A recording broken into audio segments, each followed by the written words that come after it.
नमस्कार, मैं हूं दिबांजलि मोइत्रा। भारत और चीन के बीच पिछले 2 महीने से सीमा पर जारी तनाव कुछ कम होने लगा। खबर है कि एनएसए अजीत डोभाल की चीनी विदेश मंत्री वांग यी से बातचीत के बाद चीन अपनी सेना पीछे करने पर राजी हुआ।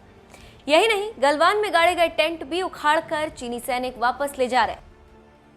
गलवान खाली कर रहे चीनी सैनिकों की इस खबर पर चीनी विदेश मंत्रालय के प्रवक्ता झाओ लिजियान से जब सवाल पूछा गया कि भारतीय मीडिया की खबरों के मुताबिक चीन गलवान घाटी से टेंट उखाड़कर पीछे हटा है, क्या आप इस खबर की पुष्टि कर सकते हैं? मीडिया के सवाल पर चीनी प्रवक्ता झाओ लिजियान ने कहा, चीनी और भारतीय सैनिकों ने 30 जून को कमांडर स्तर की वार्ता के तीसरे दौर का आयोजन किया। दोनों ही पक्षों के बीच सहमति बनी कि वो उन बातों पर अमल करेंगे जिसके लिए पिछले 2 राउंड की कमांडर स्तर की बातचीत में सहमति बनी थी, और हमने सीमा पर तनाव कम करने की दिशा में प्रभावी कदम उठाए।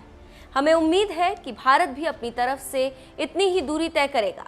दोनों के बीच बनी सहमति को लागू करने के लिए कड़े कदम उठाएगा। चीन के साथ सैन्य और राजनयिक चैनलों के माध्यम से संपर्क में रहेगा और चीन के साथ सीमावर्ती इलाकों में तनाव कम करने के लिए काम करता रहेगा। भारत अपने वादे से नहीं पलटता, लेकिन चीन के दोहरे रवैये से पूरी दुनिया वाकिफ है।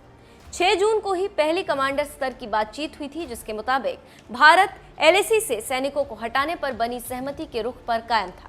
लेकिन चीन के इस सहमति से पलटने का ही नतीजा रहा कि गलवान घाटी में 15 जून को खूनी संघर्ष हुआ और भारत के 20 जवान शहीद हो गए।